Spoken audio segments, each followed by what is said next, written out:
gentlemen, welcome. Another episode of the All Pro JAFFOs, bringing you the highly elevated sports talk for the highly elevated sports fan. I am your host, JP. Hey, yo. And with me, as always, the 6'10 beast from the Southeast, Mr. Country K. I ain't scared of you, motherfuckers. Got a packed show for you tonight. Got NFL talk going on.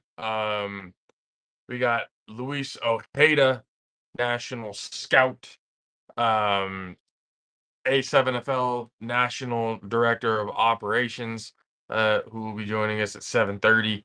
And then some scheduling things that are coming up for us these next few months, especially with the beginning of the college football season coming around. But let's start with NFL talk at its best. A lot of topics to behold. Kay, congratulations. You have your starting quarterback. Let me find it real quick. Yep. Shit. Yes, sir. How are you feeling? Is that what you already knew what was going to happen? And has Kyle Trask been a waste of time? First, fuck! I dropped my damn speaker. I mean my fucking microphone. Can you still hear me? Yeah, I can hear you. All right, cool. I thought I broke my mic. Woo. All right. I didn't break my mic, so we're good there. All right. So, firstly, stop disrespecting Big Bait, goddammit. I will do it. Hey, look. Make you rest in shit. All day, every day, for the entirety of my lifetime. I don't know why. You gotta get that hate out your heart. No, to grow as an athletic fan. No. Yeah. It would be a dishonor to the woman who raised me to give any sort of shit about an Oklahoma player. Oh wow. Can't do it to my mama. That's quite rough. Can't do it to her. See. Now you force my hand. You force my hand. God damn it. Oh. You force my hand. Make you rest in shit.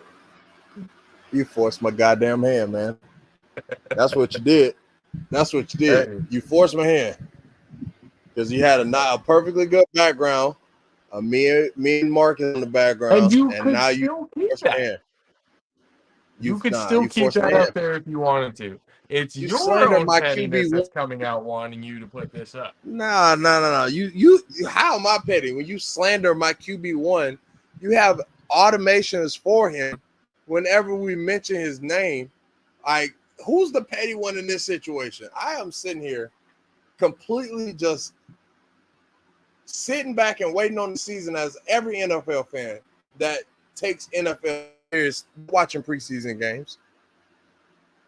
So we're just waiting to see what's going on. You know what I'm saying? That's kind of where I'm at. But hey, you want to be petty? All right, cool. I'll tell you right now. It's actually beyond petty. At this point, I don't think petty even describes it. At this point, it's more like I'm car 42. At this point, it just comes down to it's in my genetics. I'm car.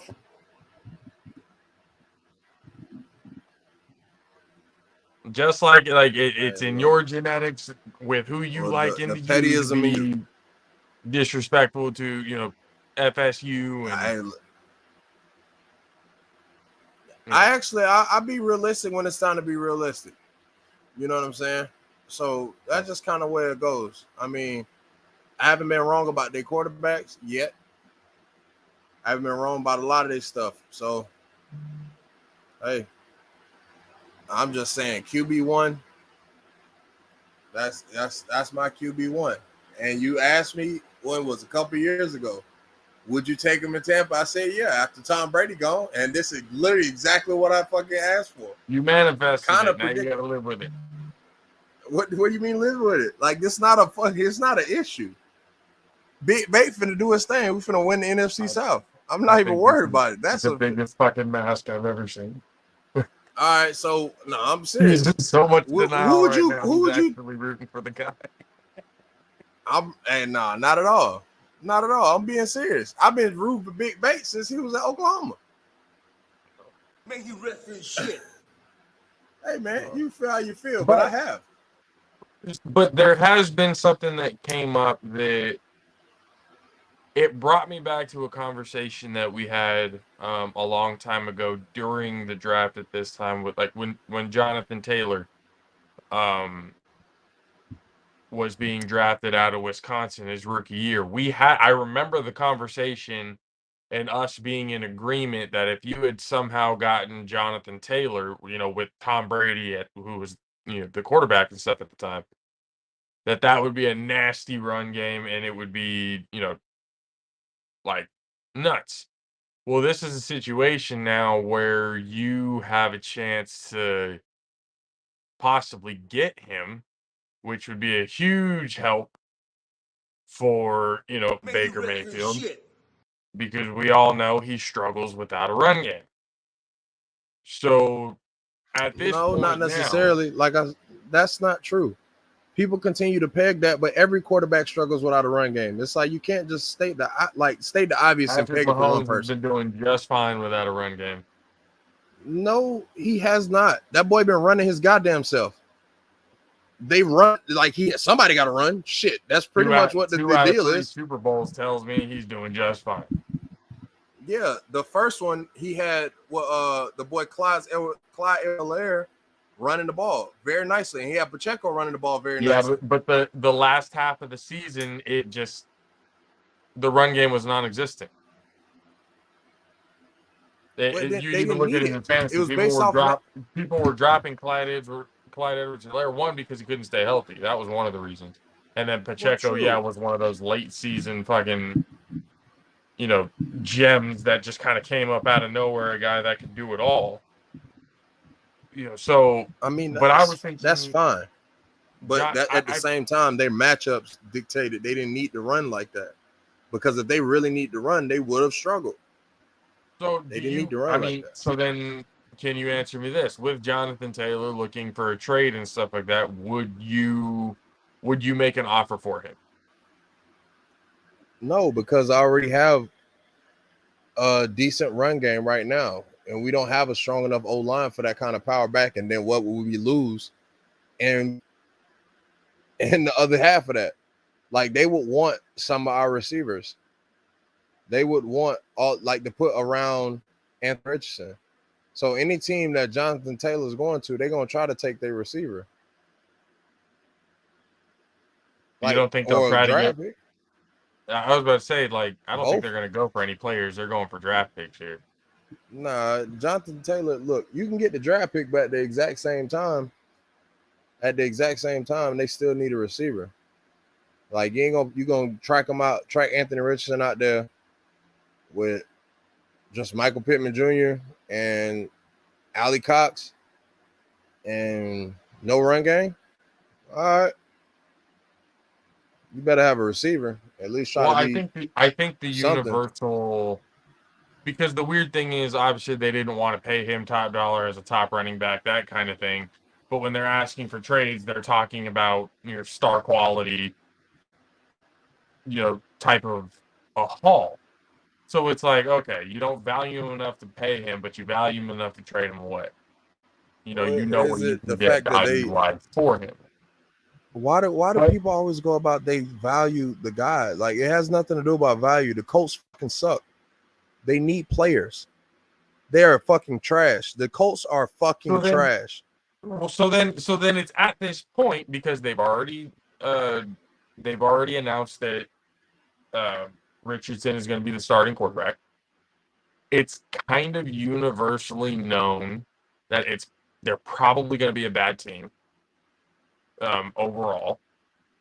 So, trading away Jonathan Taylor for, draft capital and everything else like that while you're rebuilding around your now new franchise quarterback.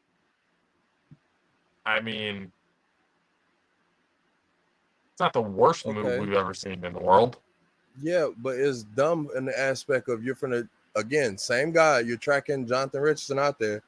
He could fuck around and become Andrew Luck instantaneously because you ain't got shit around him. Like the moment he goes out there, just because he got a perfect build and all this bullshit, he can go out there with no help, nothing. Ain't got nobody to throw the ball to, no run game, no nothing. He's just out there. Hey, go be Michael Vick, guy. Go be Michael Vick with nobody. Matter of fact, scratch that. Go be Lamar Jackson. Lamar Jackson ain't have a receiver. All he had was a tight end. Go out there and be Lamar Jackson. Win the MVP. Do all this bullshit. Like, that's what we want you. Like, come on. That's exactly what the fucking Colts will do if they go trade for draft capital. That's exactly what, at least you can have, you're going to lose. At least he'll get his arm and precision better throwing in NFL windows, at least with another receiver, and get draft picks like that. You get some, like you get a wide receiver too. You see what I'm saying? And a pick and a couple picks or some shit. You might be better off in that situation versus just go out there and be like, oh yeah, we want 2 first-round picks. Like, anybody can give you that shit, bro. Like, you know what I'm saying? So everybody watch, leave in the comments. Where do you think Jonathan Taylor should be going? I thought Tampa Bay would be a good spot for him. why? But I just thought it would be a good spot for him. Why? Because you're trying to go to that Baker you height to make that sound true? You have a different belief in your running back room than I see.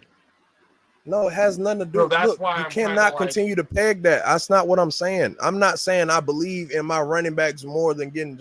No, for a guy like Jonathan Taylor, just like what the Colts want, you're gonna have to trade some shit, and they're gonna want receivers out of our room. What else do we have that they're gonna want other than receivers or Devin White? Obviously, Mike Evans is off the table. Would you be willing to give up Godwin for fucking Jonathan Taylor? So I'm giving up one fucking hurt motherfucker for another one that we got to pay next year? Don't even make sense. At least we already paid Chris Godwin. Like, hell no, that don't add up. I'm telling you, it don't add up. Like, Tampa is not a good spot for a guy like that. We don't need that. If we're gonna sit here and do the same shit the whole NFL doing with young guys. Philadelphia's been in the talks. I mean, they had a bunch of teams that was talking, you know what I mean? From the report I saw, you had 2 teams they was already like having serious discussion with. So, I mean, we'll see how they're paying out. But I really don't think Tampa the place for him because, like I said, my very first point, we don't have a strong enough O-line for him. Like, it wouldn't really make a difference if he showed up, really, is what you're saying. No, I'm saying with the guys that we have right now, I think they'll do better with Baker and Kyle because those 2 guys will make them believe to play better versus living up to the expectation of playing in front of Brady.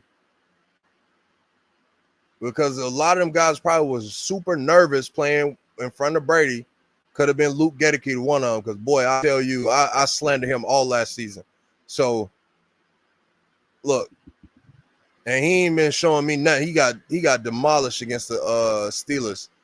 They put that man in a doggone coffin a couple times. Look,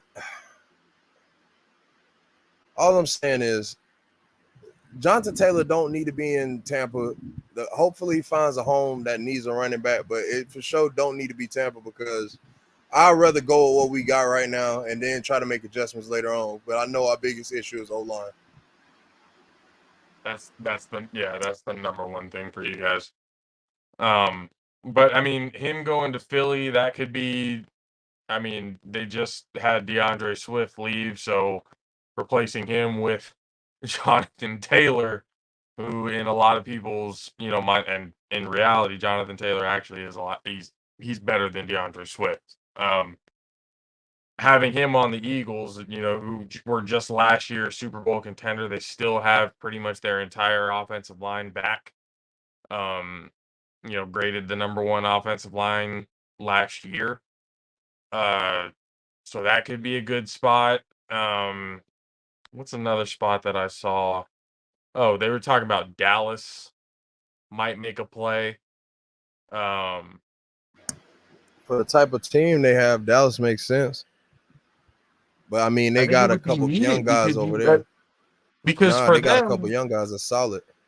and you and I can both agree, and then because Dak actually falls under this umbrella as well of quarterbacks who can be talented, but they can't do it without What? a good run game. What? So with Dak, when he was successful, that's when basically Ezekiel Elliott was at his best. All right. Elliott took a lot of the pressure off of Dak. Right. So you bring Jonathan Taylor into that situation. I mean, yeah, as much as I would hate to say it, I hate the fucking Cowboys, but that would probably be the best move for that team. Is No, it going to, I wouldn't. mean, yes, Tony Pollard's there too, so that could be a really good 1-2 combination for Dallas. They're low key in the same place that the Bucks are in the running back room.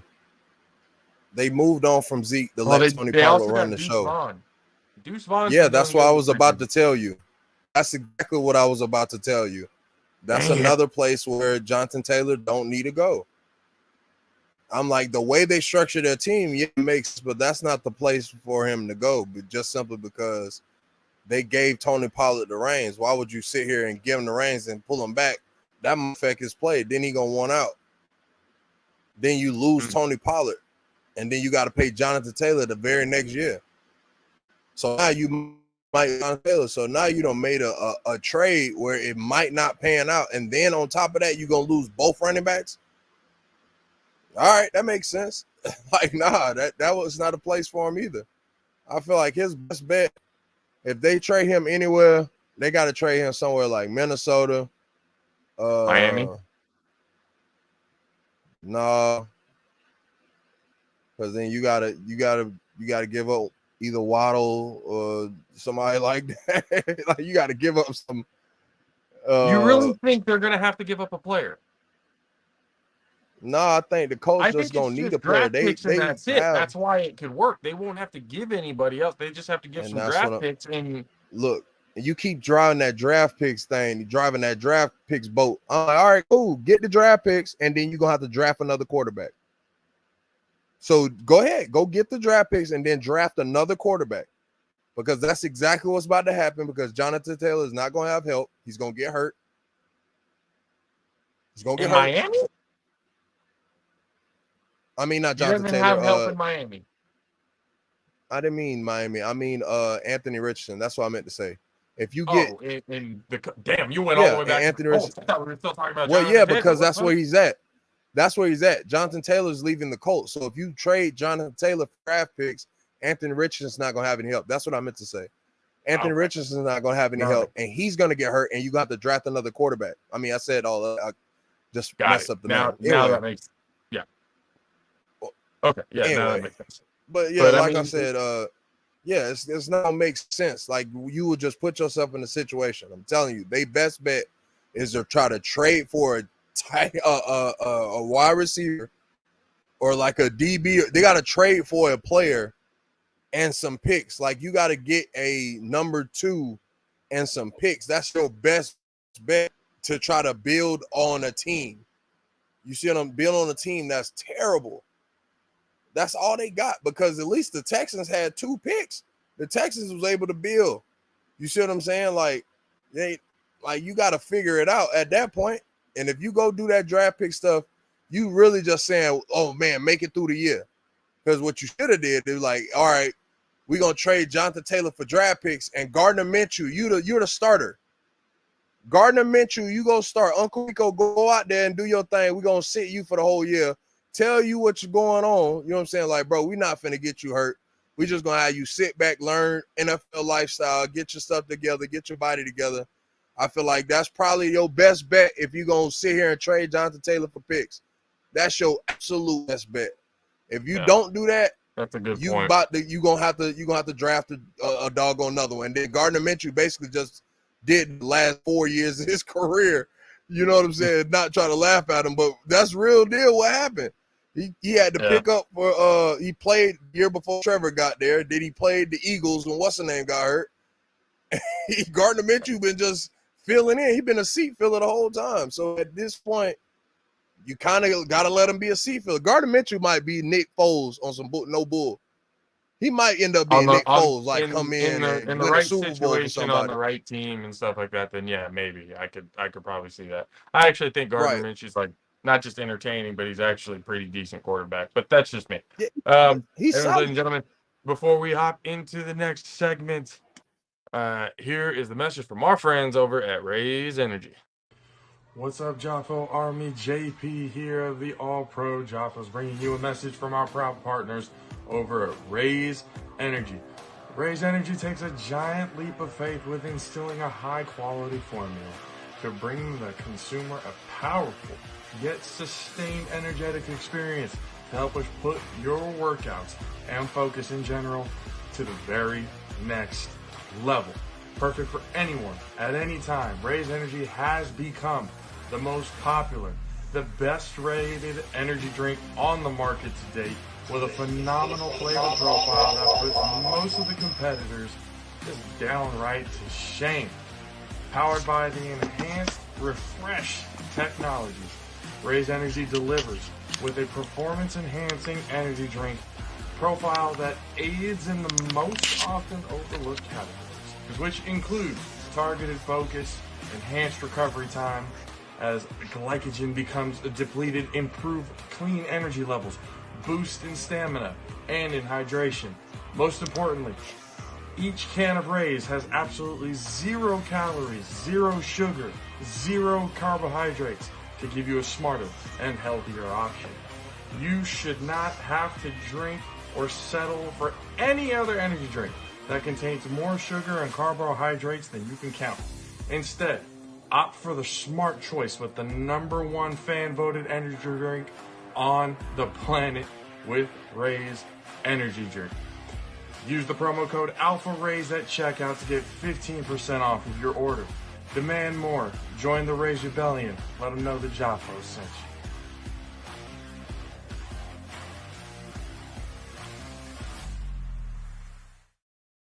Yes, ladies and gentlemen, go to repsports.com, reppsports.com, use the promo code ALPHARAISE. Ladies and gentlemen,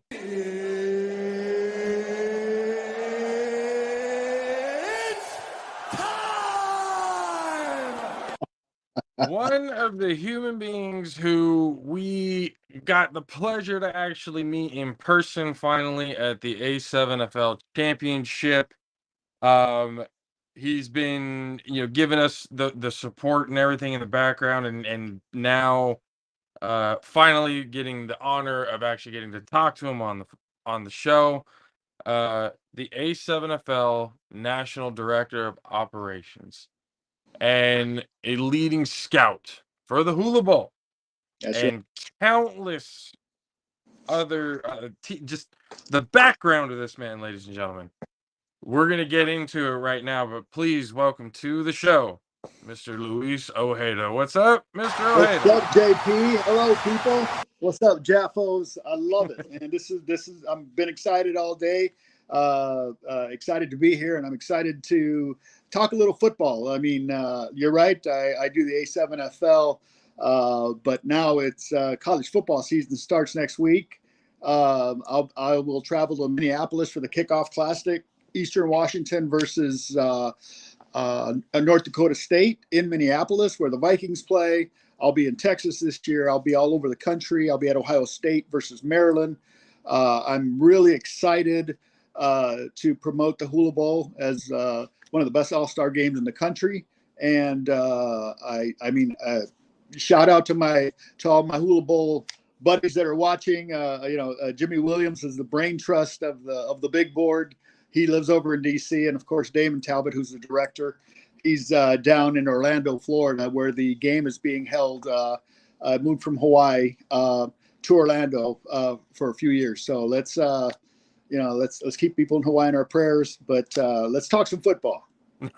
Absolutely. So, I mean, getting into it, just how I've looked at the background, and you were a coach at one point, and then it just.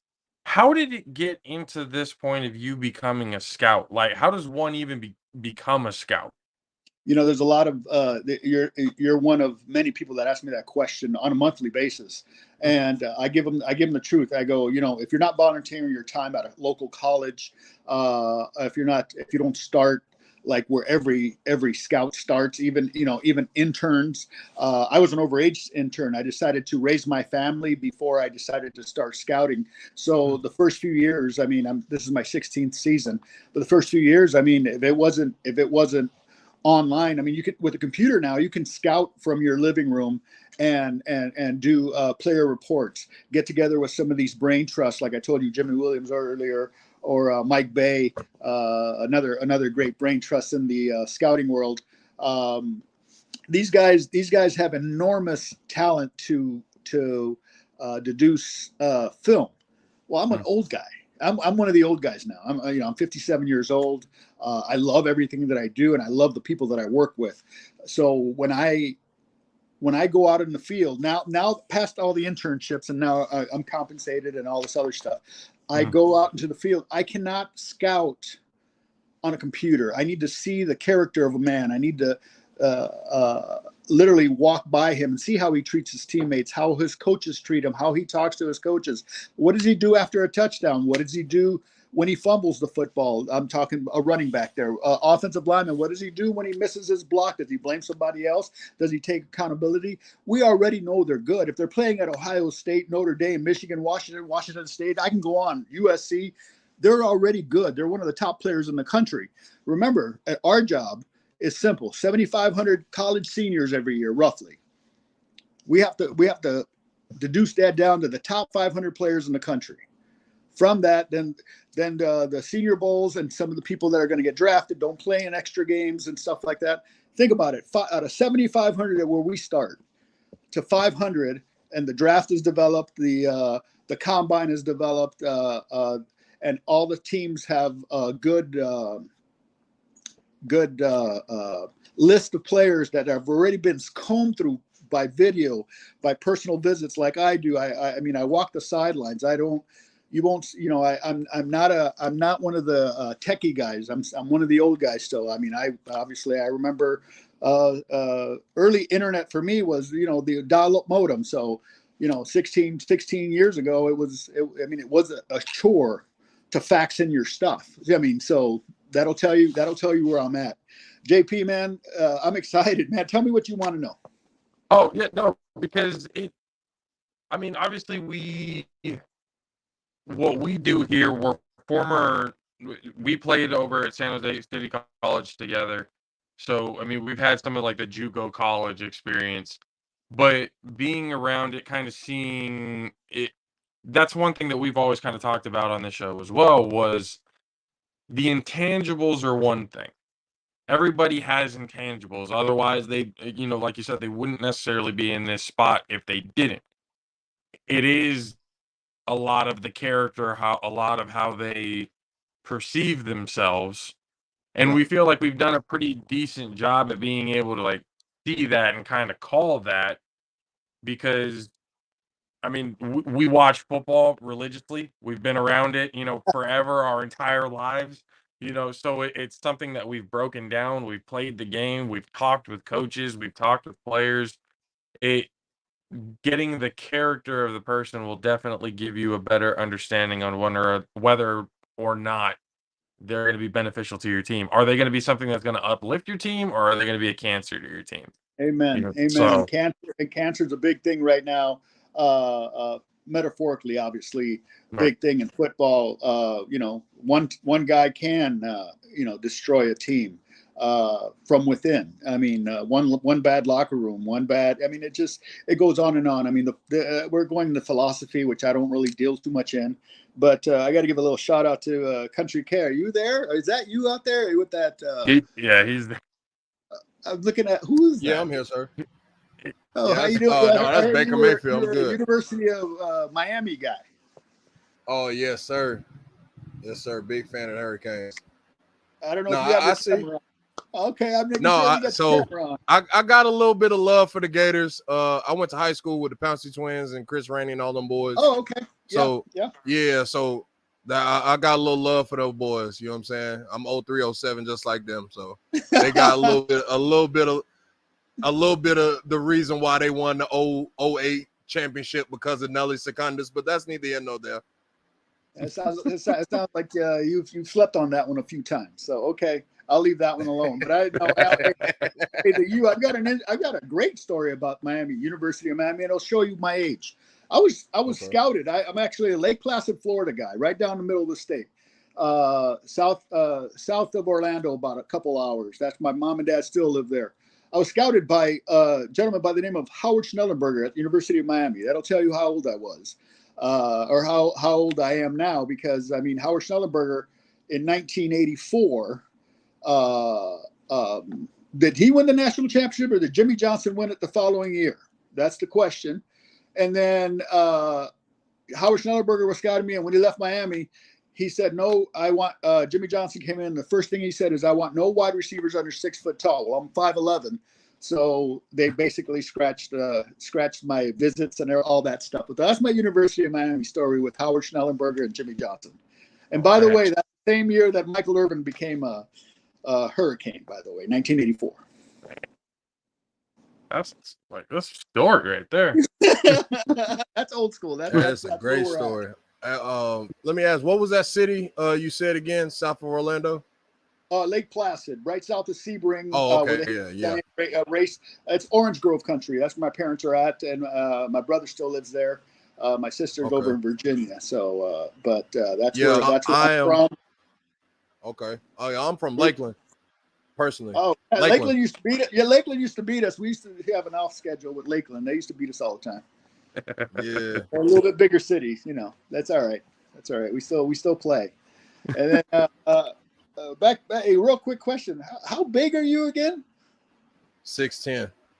6'10". The 6'10" beast from the southeast. Yes, sir. I got that. So basketball is not a love, or just football? Oh no, I played basketball too. I was a part of that 26-2 Lakeland basketball team in 06-07 season. So yeah, basketball is love as well. I just like the physicality. You know what I mean? Oh, I love it. We was out there, you know, in front of those cow pastures playing football in Lakeland and stuff like that. So, yeah. No, easy with Lakeland. Lake Placid is not even half the size of Lakeland. About a quarter of the size. So that'll tell you. But we did have Friday Night Lights. Am I correct? Yes, sir. That was a fact, man. That was definitely. City of 2,500 people. We had 5,000 people in the stands every Friday. Don't know how it happened, but it happened. So, and it still goes on today, from what I get it. Yeah, no, I'm originally from Texas, and the little small town that I'm from, the entirety of the time that I lived there, they never won a game, but the stands were always full because that's just what football is out there in Texas. Small town as well. Basically anywhere down southeast, the town shut down basically for this type of stuff. It's pretty wild. But getting through the scouting and everything that you've done there, how did you stumble across the A7FL? Oh, that's a wonderful question. I was between contracts, meaning that my first 12 and a half years was with the East West Shrine Bowl, and it was game. And then when they switched, then COVID hit, and then they decided to go with agencies rather than individual scouts. No problem. I was probably ready due for a change anyways. And then at that time, the A7FL was working on going west. So Nevada, Los Angeles. The A7FL it's celebrating its 10th year this year. I mean, I'm trying to say LA, Vegas, Cincinnati, Columbus, Tampa, Orlando, New Jersey, DC, Boston, and I think this year new is Indianapolis. So, I mean, this is a nationwide league, and in Bullhead City, this year's championship location, it was 120 degrees outside or something crazy. 100 degrees by 8 It was bad. But I tell you what, inside the stadium, it was inside that little complex that they have down there in Bullhead City. It was absolutely amazing. What a beautiful field, beautiful way to watch football, especially A7 with stands only on one side, and the big screen facing everybody. The production was amazing. I'm trying to think of those guys out there, Matt Ryan and Big Rob. And Pretty Boy. I'm trying to think of his name right now. Corey Hammond. Oh, Corey. Yeah. Yeah. Corey Hammond. Hey, beautiful smile. That's all I got. No, he's a great dude. We had a great time. And the championship, obviously, Derek Duncan out there. Great props. He put a great product out there, brought a great product. Tampa came out, and that game, if it wasn't for the 4 turnovers, they win that game. I mean, everybody's like, well, it was 4 turnovers because A7, when you're playing 3/4 of a field with a full 100 yards, people are going to get exhausted. It's the 4 that killed it. And with that game, you've seen countless games over the years. You've scouted countless players. Watching the A7FL championship, how did that compare to a lot of the other games that you've seen? I'm going to say apples and oranges because they're all playing football, yes, but you're talking about grown men. These guys are 25 plus, some of them in their 30s. These guys are grown men. They'll throw around a lot of the 18, 19-year-olds. You know what I mean? You put pads on those guys, they they'll beat most small colleges. So this is not a slam on either side. This is more of a man versus boy type of thing, or a grown man fully developed versus a 19-year-old. I mean, you saw Tom Brady's picture. That's the latest thing everybody keeps showing him his freshman year in college. He was a stick of a guy, and his senior year at the combine, and he was, now look at him. He's a grown man. It's different. It's apples and oranges. I get asked that. I've been asked that question before, and I believe that the simple fact that college kids are 22 years old. Yeah, you got the country K's in the world, but you also have the regular guys. People get faster. I mean, even the old look at Cooper Kupp. In college, he was slow. A matter of fact, I did show him his scouting report I had on him. Slow and can't jump. I compared him to Woody Harrelson in that movie. So I said, here's your. It looked at me kind of funny, and I said, what? It ain't true, right? None of it is true. But I mean, one thing you can say about him, look at him now. He's a grown man. I mean, the guy's turned 30 or turning 30 pretty soon here. And what high school coaches need to understand, and this is more of a coaching thing. You need to tell the parents and be honest with them that DNA and genetics are a fact of life. If you're slow, you're slow. There's nothing. If you can't jump, you can't jump. If you're 5'6", you're not going to be the quarterback. I'm sorry. Doug Flutie days are over. I've spoken with Doug, and he goes, the new schemes, it's really hard. I mean, Baker Mayfield, you guys were talking about him earlier. Country, you have very good knowledge and love for your team. Did you mention Gardner Minshew? At one point, yes. Yeah, for the Colts. Don't underestimate. Yeah. He's a Washington State Cougar. I scouted him out here. He was a man. He was a man amongst boys. I love Gardner. I love Gardner. Yeah, no, Uncle Rico. I love that comment because it's so true. Everybody calls him that in the country. But when he retires, he needs to come back to Pullman, Washington, and open up a sports bar because the guy's gonna be a legend forever there.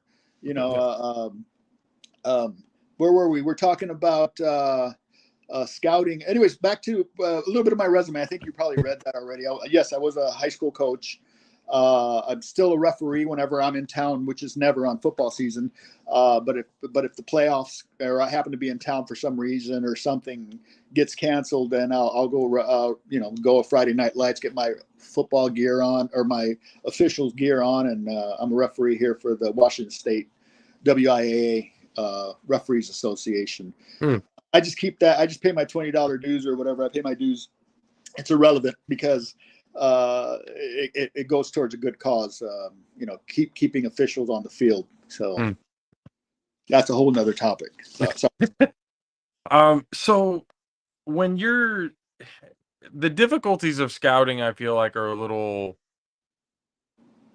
like I don't think people understand, and that was another good reason why we wanted to have you on, is because having that aspect, like obviously there's no perfect science behind it.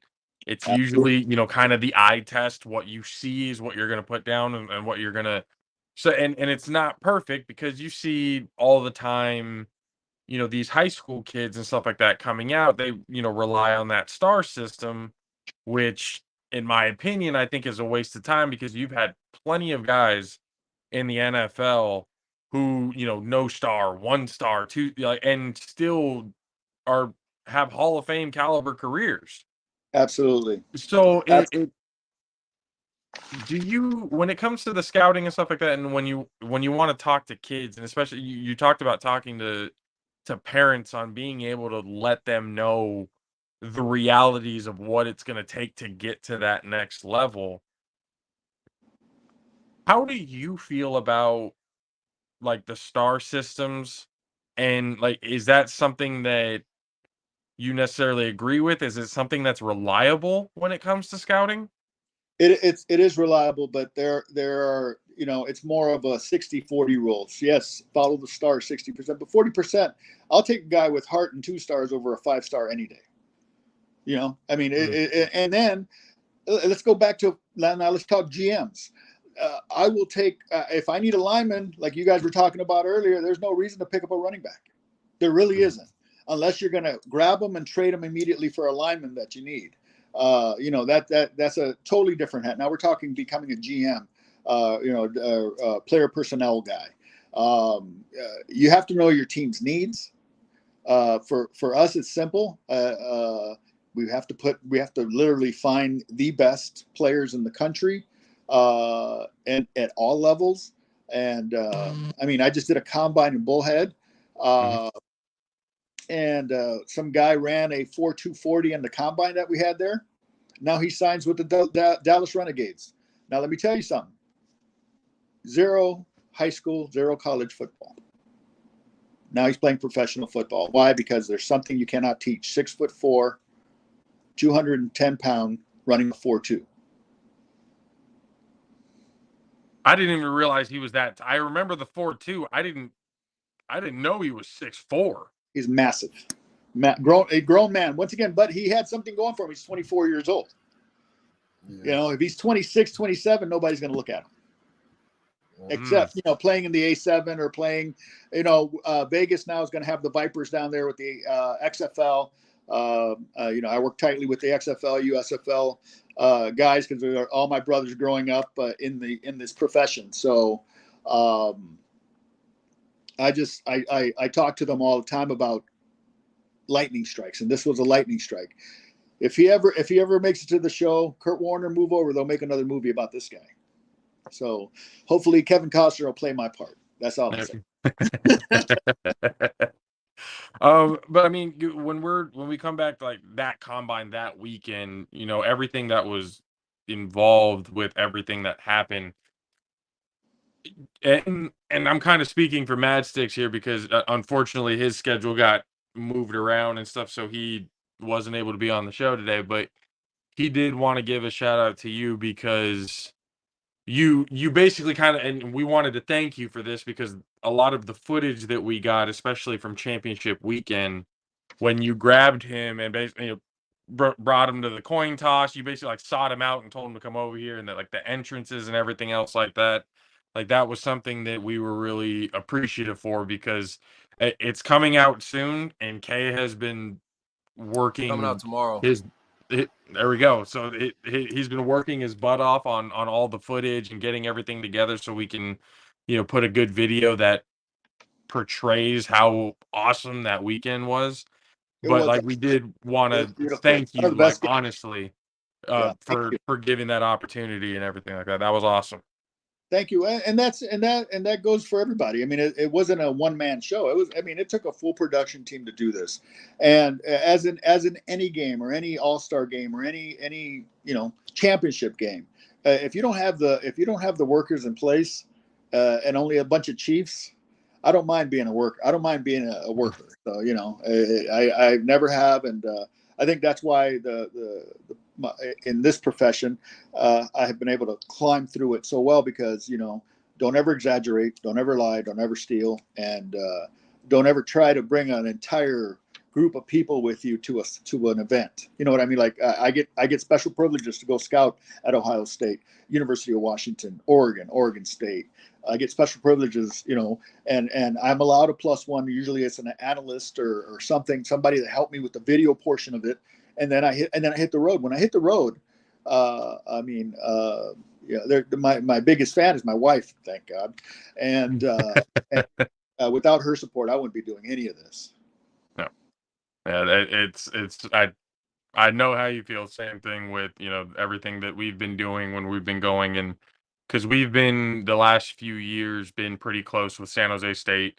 We've been going and covering a lot of their games and stuff like that. This year, we're planning on doing the same thing, adding some more high schools to the schedule for us to, go and be able to cover. And she's been more than supportive, so I understand completely where you're coming from at that point. But before we let you go, I wanted to ask one thing about the A7FL because one thing that we try to focus on this show is people could talk about the big, the NFL, NBA, MLB. They could talk about that all day long. But we wanted to bring more attention to things like this. Where you see the A7FL right now, like you said, going into its 10th season, what can you see going forward with it? I think this league is going to explode. Why? Everybody still. I mean, I think I played my last football game literally. You know how you play every Thanksgiving with everybody when I was 35 years old. So that's still 13, 14 years after I played college football. I actually played at a small Division II school after all that Miami debacle. I went up to Minnesota because it was after the signing period. So I went up to Bemidji, Minnesota, which I will be there Thursday night next week for their opener.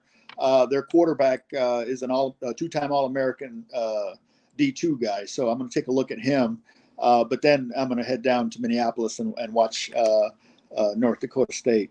But as far as the minor leagues, I mean, let's break it all down. There's the USFL, XFL, Arena League, Indoor League, and now what's taking the world by storm is the European League of American Football. In Europe, 30,000 tickets have been sold for the championship.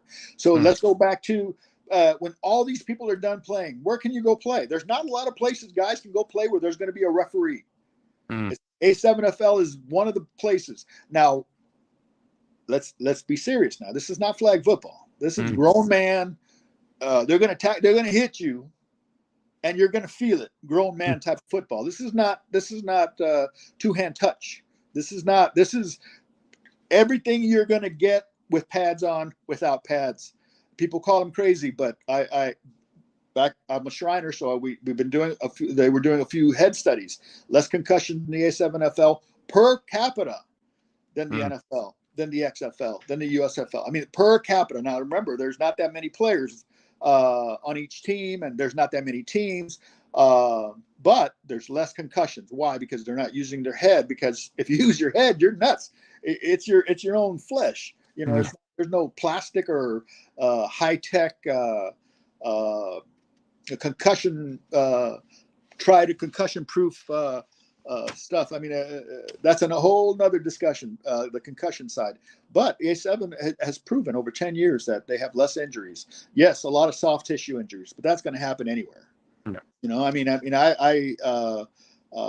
I listen to these owners or these division owners from all over the country talk about, there's an injury report list before every game that has to be turned in, or every Monday after the game on Sunday. And those lists are not astronomical. There's no difference than going out back and playing tennis and pulling your hammy. There's no difference, except you're having a lot better fun and You got me talking in something.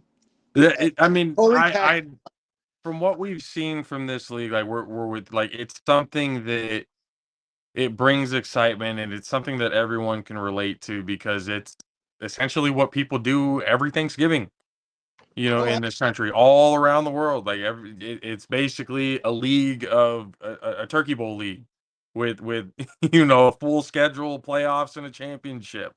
But the guys that are out there, they take it seriously. A lot of these players now, they just created their own like they should. union and everything, and they should because this is like I said, they go to the championship and the winning team gets $50,000. They're basically pros, but the blood, sweat, and tears, dedication, love, understanding, comprehension that it takes to make it to the championship game at an A7FL is unbelievable. You got teams that went 0-10 or 0-7 or however long the league is, and they show up the next year and they show up the year after that. I mean, then you got these powerhouses being formed. My prediction for next year, sorry, Derek, if you split up that team, which I think you're going to because guys live in other places and he wants to start some more teams in Arizona or Nevada. In Nevada, it's going to take somebody special. You're going to need to pick up some more people and somebody special. Plus, with the Arena League coming in, they're going to need bodies. That's why the A7 is so important, especially for the younger guys that are, okay, I didn't go to college. Okay, well, play till you're 25 at least, because somebody like me might be walking around saying, hey, yeah, I might be with the A7FL, but I'm also with the Hula Bowl. I'm also with the All-Star, the college football All-Star system, meaning that, we do get to find the top 500 players to play in these games. And we get to, scout, look at, even run through combines. That's the best thing. I wish that the NFL combine was done by all leagues. I think all leagues should do this because you're going to find that diamond in the rough. You're going to find that guy that just, I thought you just delivered papers, during the week. You can't fight love, compassion, and dedication to this game. This game is the best game in the world. I love it. God didn't bless me with big height, but I was pretty fast at my day. Bad knees, bad hips, bad back, but hey, I wouldn't trade it for the world. I wouldn't trade my time on JAFFOs, all pro JAFFOs, man. This is usually I do phone-ins and stuff like this. This has been an absolute blast. We love it because again, and we tell this to everybody when you're on the show one time, the door's open if you ever want to come in and talk more football. Again, the college season's coming up, so we would love to, every once in a while get you back on to kind of talk about what you've been seeing throughout the season. So whenever you want to come back on, Jaffo family forever, you are always welcome. Thank you. And hey, Country K, man, let me know when that Gator Hurricane game is. Yes, sir, I will. I'm right now. I've been arguing with a Florida State fan, which is kind of crazy. Hey, there's the Gators and there's the Hurricanes, and we all know why birds fly upside down over Tallahassee. Okay, so that's all I got to say about that. Yep, ladies and gentlemen, enough said. It's Texas, hey, south of the Mason-Dixon line. It's like going to church. You do not bring up the rival team. Don't bring it up. Everybody knows why birds fly upside down in Tallahassee. Trouble when I go scout in Florida State, but I tell you what, I'm a Gator fan and always have been, and that's that. I love it, man. Thank you. Beautiful, absolutely, ladies and gentlemen of the Jaffo Army, the great Luis Ojeda. Oh, I love the hey, do that again. We'll give you some more on the way. Okay, that was great. Okay, I got to go. My wife's out on the deck. It's a beautiful day out here in southeastern Washington and wine country. Come out to visit. Let me know. You got my number. You're welcome to stay. But if I don't do it, make it during football season, because I won't be around. Yeah. Appreciate it, Luis. Much love. Okay, guys. Thank you. Absolutely. Thank you, sir. Bye-bye. Same. Thank Ladies you. and gentlemen, Luis. Okay, let's give him another one. We got to give him another one. He was, again, we thanked him for it because during the championship weekend, he helped us get, a lot of good footage. And first time, meeting him in person, just like everybody else, that we met that weekend, it was people that we talked to, people on social media and stuff that we've reached out to and talked to and stuff, but we've never all physically met. But when we met, Mr. And I feel like it's an obligation for me because I have a lot of respect for him, even in the short time that I've known him and been able to talk to him. I have a lot of respect, so I call him Mr. Ojeda.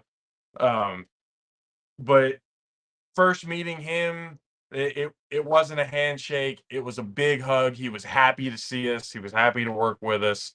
Anytime we were able to kind of talk to him and pick his brain and do anything else like that, he was more than open to being able to have that conversation. So again, shout out to Mr. Ojeda. We appreciate him. Again, like everybody that we've ever had on this show, he is more than welcome to come back on and be able to talk some more football. I would love to get more stories too, so that'd be awesome to have. Before we get moving on, here is a little message from our friends Kay but What if I told you that Bud gets better? Introducing Bud Love, the long-awaited herbal blend that's designed to be mixed with your favorite bud and enjoyed together, like the mixer in a cocktail. Bud Love is made from marshmallow leaf, an ancient medicinal herb, the mother cannabinoid, CBG, and rich natural flavors, including terpenes. Offering a wide variety of premium Herbal Plus mixers to complement your favorite strains. Why? Because every bud needs some love. Our carefully formulated blends improve your experience, complementing your favorite flower and bringing out its best qualities. Many bud lovers even report that it helps reduce unwanted side effects like worry, and instead creates a happy, zen feeling. Bud Love contains no cannabis or nicotine. It won't give you a buzz on its own, but when consumed together, it reduces the amount of bud needed to get the feeling you love, allowing your precious flower to last even longer. Bud Love is best enjoyed with your first bud of the day, carefully paired with your favorite strain. Choose from a variety of delicious flavors, ranging from classic to more fruity to natural, as well as tobacco flavored for those who enjoy a spliff. Mix Bud Love and flower in whatever amounts work best for you for a perfect buzz. Whether you're chilling with friends, attending a social event, or going for a hike, experiment and find your own love ratio. Bud Love's unique blends allow you to craft a happier, smoother, and more personalized experience. If you love Bud, then Bud Love is for you. Try it today and help us tell the world that Bud does in fact get better with Bud Love.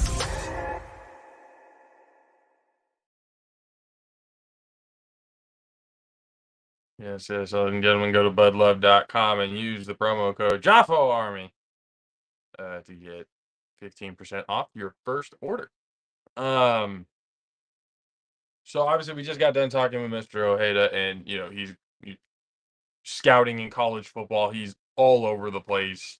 His schedule is just the schedule that he gave us. I was like, the amount of air miles this guy must have saved up is insane. But going into college football season, gotten word from Sky, we're still good, in for San Jose State this season.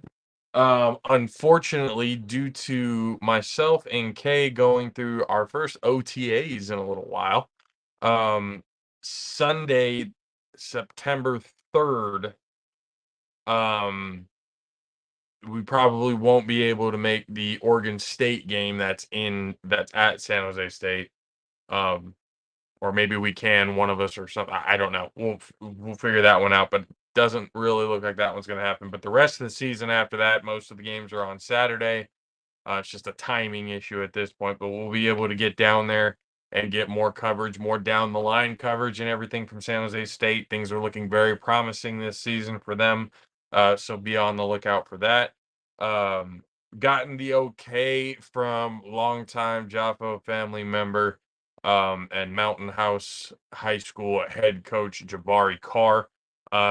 So he sent us their schedule. So we are going to do our very best to get to as many of their games as we possibly can. Shout out to the Mountain House High School varsity, JV, everybody down there, all the coaching staff. We will be seeing you guys very soon under the Friday Night Lights. So keep on the lookout for that. We are also, again, we're looking for more places, man. We want to be able to cover and showcase talent, whether at the high school level, the college level, semi-pro level, however it may be. If you guys want your team and your league or anything showcased here on the Off-Road Jappos, then reach out to us. You guys see all the social medias down there at the bottom to be able to reach out to us and let us know what's going on with you guys, and then see schedules coordinating to be able to get out there and show some support and get the word out for everybody. So that's going to be fun. Kay, is there anything in college football that you're looking forward to that you've been paying attention to Well, other than I Miami wasn't. football? I mean, you put that last stipulation because I real deal was arguing with a Florida State fan right now on Facebook. This motherfucker called me out. Former teammate, shout out my dog, Marcus Mendez, shout out all Alaska and San Antonio because that's where he lives now. But he's a fucking Florida State fan. Mr. Ojeda just basically gave you some kind of insight of how I feel. So, yeah, he's talking man crazy. So I just sat here and just said, hey, look, man, see you 11-11. That's when Florida State and Miami plays. That's the game I'm ready for. 11-11. But Do you have outside of any that, faith in your team this year? I got more faith than I did last year. That's good. That's a start. That's good. Step in the right direction. Yeah. It's been a long time, man. We needed another. What would it be? Part 3 or part 4 by this point of the U? We need another one. The U is entertaining when they're on 30 for 30. Oh no, we ain't trying to do nothing like that. Look, I'm gonna tell you right now, y'all will be on there before us. Oh, I appreciate that. Oh shit. Yeah, no, I'm hoping so too, man. A lot of the I mean the negative connotation. I didn't mean nothing positive. I Yeah, should have probably known better. You definitely should have known better. Than to think otherwise. Yep. I'm really gonna be fucking shocked about that one. Yeah, come on. You sat here and talked up Bijan Robinson all last season for him to get drafted to the Falcons. I mean, when he got drafted to the Falcons, I was like, fuck, poor Bijan. Yeah, he getting this hate this whole until he leave. Till he gets out of the NFC South, huh? Yep. Until you do right by me. That's like okay. Color The division rivalries, I'm all right with that. See, had Bijan Robinson, come and been a Seattle Seahawks, it's a rivalry, or but fucking, thank God he didn't become a Cowboy, because then I was like, I just can't do it. Thank God. I'm just happy he didn't become a Raider or a Cowboy. That's all I'm happy for. It's a robbery with the Falcons. Since they lost Julio Jones when he was actually really good before he got injured real bad. Yeah, they were just a sad little brother. Ever since that moment they lost Julio to injury, like the real one, like the real deal one. Not saying it's real because all of them was real. Like the real deal one that way it slowed his game up. They've been a sad little brother since then. They've been a sad little brother. So it's a robbery, but it's like you're holding your little brother head back. And they're just swinging away. I mean, he did have one game where we cheated them. I ain't going to sit here and lie about it. I ain't going to lie about it. That boy Brady cheated them on that one. Don't care. We won. Aha. Don't care. I do not care. I just wish we had a damn guard last season. A fucking left guard. All we need was a fucking left guard last season. God damn it. So we're now getting to a point, like, especially college season's coming up. There's a lot going on, so there's a lot of football going on. I'm still trying to figure out with Mr. Corey Hammond if he's going to be he'll probably be like a time to time basis. I don't know about like full time like he was last season because he's got a lot. Again, the growth of the A7FL, like, it has been, especially since after the championship game, the amount of moves, the amount of things that have been happening in the A7FL. There's so much on his plate that, we'll see. It may not Well, be, I mean, full-time basis like it was last season, but we'll be able to have him from time to time to kind of be able to talk some more, college football and everything. But he got a lot of self-care going on too. According to Mr. Ojeda, he's a pretty boy. So it's he got a the little hair, man. self-care and a little maintenance. Any quarterback that has the long flowing locks, they're always going to be called the pretty boy, man. That's just what it is. Oh man, called the pretty boy. Hey, I was over here dying. It's like, what is a pretty boy's name? Yep, that would be Corey Hammond. Yes. I honestly think that was a joke, but that was a great joke. Hey, forgot to shout out at the beginning of the show. Harlan Snow. Shout out to him. He just said JAFFOs. No, I got him out. Oh, I didn't hear you. I put him up. I was like, yeah, we'll do that again. I mean, an hour later. He's right in the beginning with us. But yeah, it's with college football coming up, NFL season coming up, fantasy football season coming up. Jeez, man, like there's a lot coming. I mean, obviously, football season is big for us. We've got a lot of things that we're trying to get done and do. So we'll see how all that happens, but it's gonna be fun. It's gonna be interesting. The conversations are gonna get passionate. You guys already know how we usually do this around football season. Things get some of the arguments get heated, not in a confrontational way, but like in a as most fans would talk about the game of football. But we've got a lot coming up. Fall Brawl is going to be coming up for the A7FL in December. So that's gonna be happening. There's so much stuff happening in the last half of this year. So stay tuned in with the All Pro JAFFOs here on the Tornado Bros Productions YouTube channel. Also catching us all on Twitter or X now. Still feels weird calling it that. Facebook, Tornado Bros Productions. You can also join the JAFFOs on the group page there on Facebook. IG, TikTok, everywhere else. Look it up, the All Pro JAFFOs, and then go and find Tornado Bros Productions on X as well. And then go to Twitch, where gaming, all that kind of stuff. Mortal Kombat's coming out soon, so there's gonna be a lot of shit about that on the Twitch. So go to PvP Studios to catch all of that action when that comes out. Especially all the times when myself and our F1 guy CJP comes in and we, Fortnite or Apex or whatever it is that we do on the channel.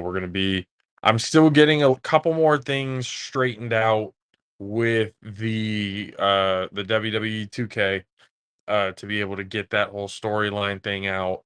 We already have our champion who's starting out, so you guys will be able to see that when it happens. We have our secondary champion, but a couple of other things need to be ironed out for our women's division as well. So you'll see that coming soon. A lot of content coming soon. Kay, just like you said in the beginning, dropping tomorrow. The video that's going to be kind of going through everything that we did that weekend in Bullhead City, Arizona. So be on the lookout for that on the YouTube page. Okay, anything else you want to add?